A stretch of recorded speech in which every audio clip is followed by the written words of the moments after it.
Ketika pejabat negara membuka hati untuk mendapatkan kritikan keras, maka si Sontoloyo ini dengan berat hati mengatakan kritikannya kali ini, yaitu mengatakan bahwa pemindahan ibu kota adalah the biggest prank.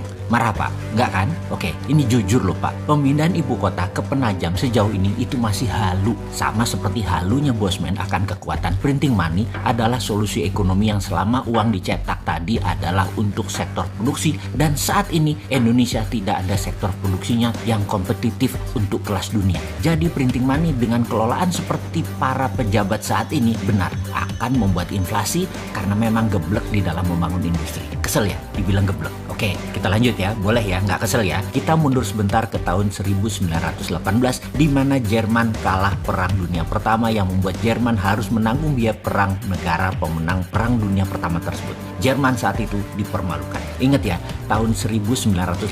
Lalu tahun 1936 Jerman mulai melakukan ekspansi militer, mulai menaklukkan banyak negara Eropa. Berapa tahun itu selisihnya? Tidak sampai 20 tahun. Kok bisa negara kalah perang rata tanah dalam waktu kurang dari 20 tahun menjadi mempunyai kekuatan mengerikan tingkat dunia? Apa Jerman membangun dari neraca perdagangan yang surplus lalu duit lebihnya buat membangun? Ya enggak lah. Ekonom cemen bingung kalau ditanya bagaimana Jerman membangun kurang dari 20 tahun bisa membangun kekuatan besar dan menaklukkan banyak negara Eropa.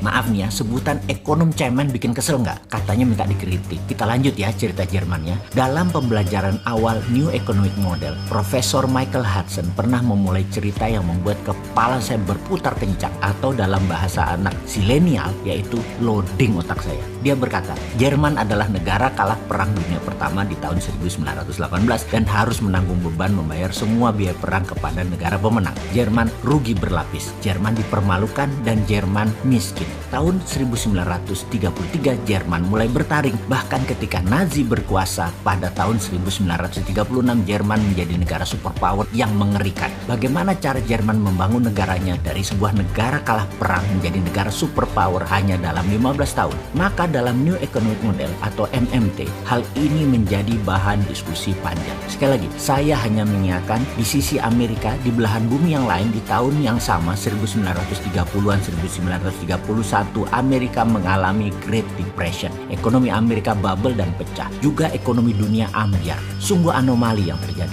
Jerman naik lagi ekonominya sementara Amerika dan negara sisa dunia terpuruk. Kita semua tahu sejarah itu ditulis oleh pemenang. Jadi pelajaran di dunia saat ini ditulis oleh negara pemenang. Yang kebetulan saja polisi dunianya yang menang pada Perang Dunia Kedua adalah Amerika. Jadi teori-teori Amerika lah yang menjadi bahan pada dunia akademisi. Tenggelamlah teori Jerman yang membangun negara mereka hanya dalam 15 tahun. Beruntunglah ada manusia seperti Michael Hudson, Stephanie Kelton, Warren Mosler yang menjadikan pencetus New Economic Model, bapaknya MMT, yang diadop dari strategi Jerman dan Jepang yang dipraktekkan oleh Amerika tahun 1971 dan oleh Tiongkok sejak 1989. Apa yang dilakukan oleh Jerman sih di kalah Perang Dunia Pertama tersebut? Pelajaran dari Jerman pasca Perang Dunia Pertama seperti kalimat Adolf Hitler yang mengatakan, untungnya kami tidak cukup bodoh untuk mencoba menciptakan sebuah mata uang yang di-backing oleh emas yang memang tidak kami miliki atau hutangan dari negara lain. Tetapi setiap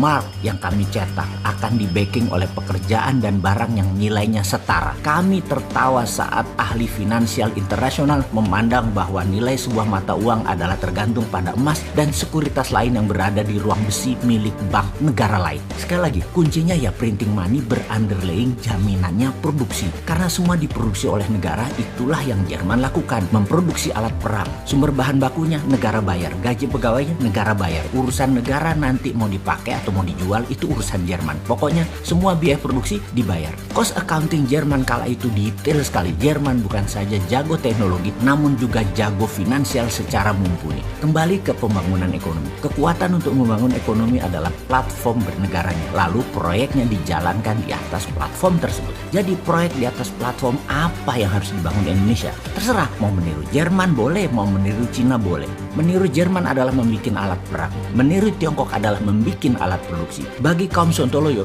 bukan hanya mengkritik mentah, juga penting ilmunya sudah dikasih tahu. Buktinya semua ada di Mardigu Nation. Betul kan?